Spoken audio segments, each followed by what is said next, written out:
courtroom secrets. All right, this is 251561 SM, the People versus Amani Bates. Yes, Todd Barron appearing on behalf of with Ms. Bates this morning to state your name. Imani Bates. Your Honor, matter set for sentencing this morning. I've had the opportunity to meet with this young lady. I also spoke with her mother, who's present supporting her.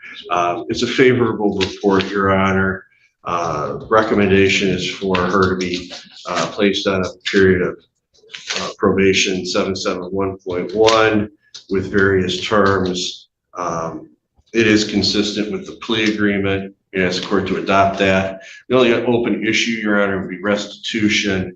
There was a statement provided by the complaining witness with a amount a little over $1,000.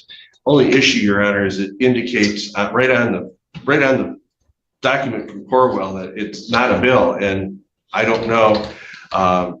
My client is under the impression, because the child that her significant other and the complainant have in common has insurance. I don't know if insurance paid that, if that was paid out of pocket.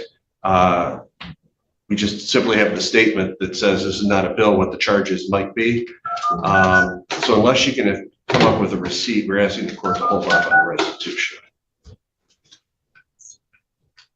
Payments and adjustments. Is this guy worth all this? I mean, it's not funny. It's messed up. It's not, So, yeah. 1043. We can set it for a restitution hearing. She's getting her money. If you owe her this money, she's getting it. I promise you that.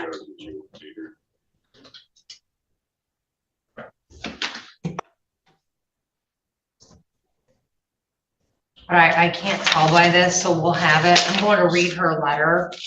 Did you see it? No, ma'am. I personally don't know you, and you personally don't know me. However, you are dealing with a man I once dated and I now have a child with, and which should never have led up to some of your actions. After the first incident that took place on March 22nd of 24 at Raymond Jones's aunt house, while my 22-day-old son, Ramir Jones, was in the car with you, and his father should have never caused for you and I to have a physical altercation. Me and Raymond were having a heated argument that turned physical. This man told you to get out of the car and fight me, and you decided to get out of the car and fight. I have a child with Raymond Jones and have a court order. I have been beyond disrespected by you and Raymond Jones numerous times. You have called my phone and told me I'll get my son back when you say so, and I've told Raymond Jones to block my number from calling to check on my son. I couldn't even call and check on my 6-month-old baby without issues with you.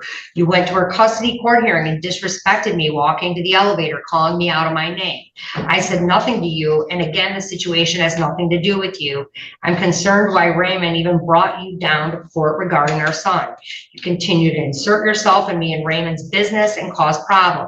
Fighting for love isn't a route to go, and clearly Raymond is involved with both of us.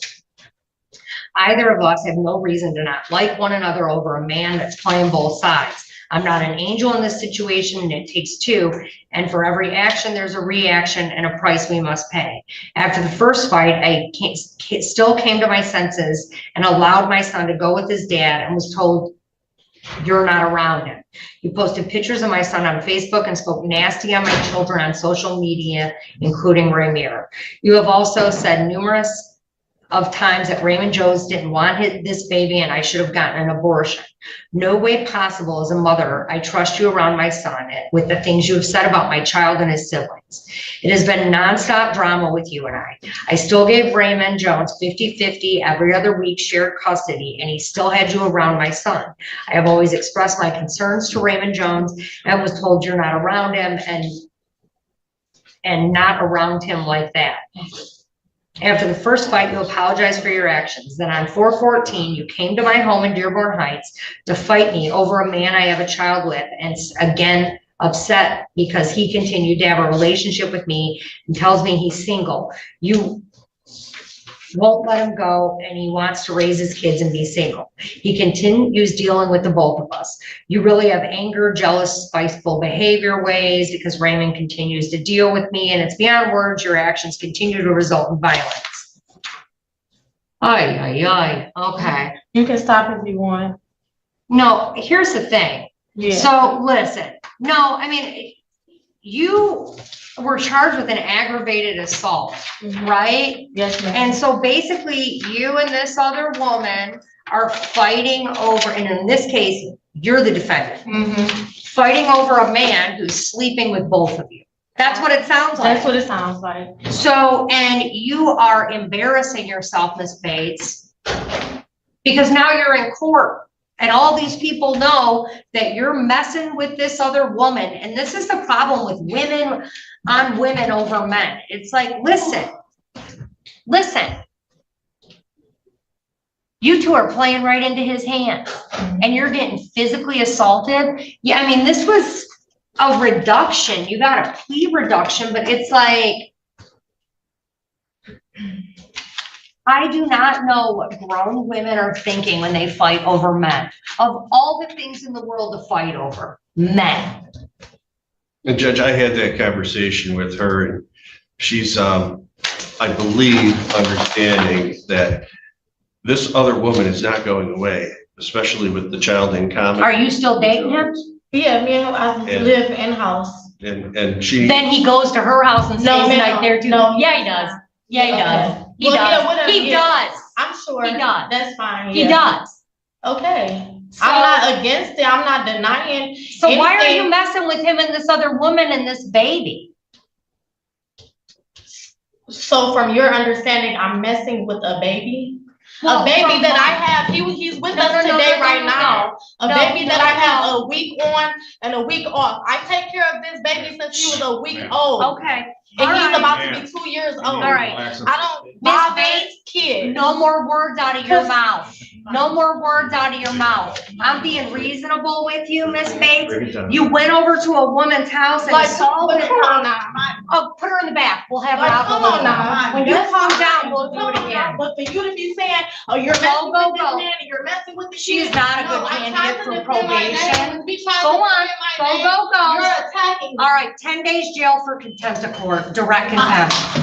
And we'll bring her back out for sentencing and see if she wants another 93. What began as a routine sentencing hearing quickly turned into a lesson about self-control, accountability, and how a defendant's behavior inside the courtroom can influence the judge's perception. At the start of the hearing, both sides appeared ready to resolve the case. The prosecution recommended probation consistent with the plea agreement, while the defense only questioned the amount of restitution, arguing that the documents presented were estimates rather than proof of actual expenses. Up to that point, the hearing was proceeding in a relatively ordinary manner. Everything changed when the judge began reading the victim's impact statement. The letter described an ongoing conflict between two women whose disputes revolved around the same man. According to the victim, the relationship had escalated from arguments and social media drama to physical confrontations, ultimately leading to the criminal charge before the court. As the judge read through the letter, it became clear that this case was about far more than a single fight. It reflected a pattern of emotional conflict, jealousy, and repeated poor decisions that eventually spilled into the criminal justice system. The judge then addressed the defendant directly and delivered one of the strongest messages of the hearing. She questioned why two adults would continue fighting over a man who appeared to be maintaining relationships with both women. Rather than blaming only one side, the judge pointed out that both women seemed to be playing into the same cycle while the real consequences were falling on them. Instead of building stable lives, they had become involved in repeated arguments, violence, and court proceedings, all over someone who continued to move between both households. It was a blunt reminder that personal relationships can quickly become legal problems when emotions replace good judgment. The turning point came when the defendant repeatedly interrupted the judge and attempted to argue during the court's remarks. Despite being warned to stop speaking, she continued responding and challenging the judge's comments. At that moment, the issue was no longer the original assault case. It became the defendant's conduct inside the courtroom. Judges expect defendants to remain respectful, especially during sentencing, and interrupting the court after a direct warning is something they take seriously. As a result, the judge immediately found the defendant in direct contempt of court and imposed a 10-day jail sentence before postponing the sentencing hearing. It was a dramatic reminder that courtroom behavior matters just as much as the facts of the underlying case. Regardless of how someone feels about the proceedings, failing to follow the judge's instructions can create entirely new legal consequences. In the end, what could have been the conclusion of the case instead became another obstacle for the defendant, proving once again that respect, self-control, and knowing when to remain silent can have a significant impact on the outcome of a court hearing.